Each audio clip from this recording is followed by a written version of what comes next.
पीहू के जाने के बाद शांतिपुर गांव फिर से सुंदर, शांत और लोग हंसी खुशी जीने लगे थे।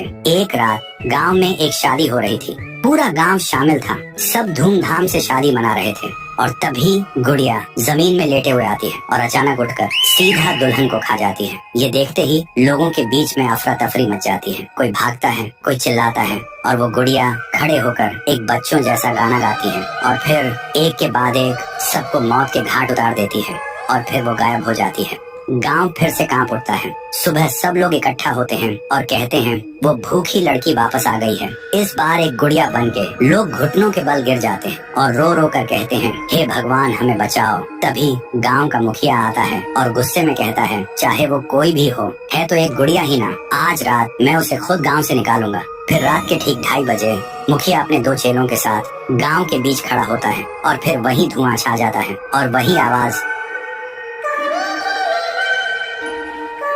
वो गुड़िया धुएं से निकलती है और सीधा मुखिया के पास चल के आती है। मुखिया कहता है, निकल जा मेरे गांव से, नहीं तो तुझे यहीं बिखरा दूंगा। गुड़िया हंसती है और कहती है, तेरे से पहले भी किसी ने ये सोचा था। और उसी पल वो गुड़िया बड़ी होने लगती है और अपनी पैर से तीनों को कुचल के मार डालती है। सुबह जमीन पे सिर्फ खून के धब्बे रह गए थे, लाशें जैसे हवा हो गई हो। लोग समझ गए ये कोई आम गुड़िया नहीं, इसके अंदर कुछ और ही शक्ति है। तभी गांव की एक बूढ़ी औरत कहती है, इस गुड़िया को हम गांव से नहीं निकाल सकते, इसे तो सिर्फ पीहू ही गांव से निकाल सकती है। फिर सभी लोग उसी जगह जाकर खाना रखते हैं और दिल से पीहू को पुकारते हैं, भूखी देवी वापस आइए, गांव को बचाइए। तभी जमीन से एक आवाज निकलती है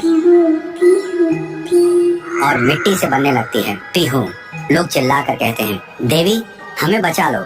फिर रात होती है। वो गुड़िया गाना गाते हुए आती है, लेकिन अचानक पीहू उसके सामने आ जाती है। गुड़िया रुक जाती है। पीहू उसे पकड़ने जा रही होती है, लेकिन गुड़िया हवा में उड़ जाती है। पीहू भी उसके पीछे उड़ जाती है और अपनी आंखों से आग छोड़ के गुड़िया को जलाने की कोशिश करती है, लेकिन गुड़िया एक धुएं में छुप जाती है और फिर अचानक पीहू के पीछे आके उसे एक जोर का वार करती है। पीहू आसमान से जमीन पे आ गिर जाती है और फिर वो गुड़िया पीहू की शक्ति छीनने लगती है। पीहू की ताकत धीरे धीरे गुड़िया के पास जा रही होती है। कुछ देर बाद पीहू जमीन पे गिर जाती है। जब वो उठती है तो देखती है उसका शरीर धुंधला हो गया है और जब वो अपने आप को छू रही थी तो हाथ उसके शरीर के आर पार जा रहा था। वो वहीं गिर के रोने लगती है और जोर से चिल्लाती है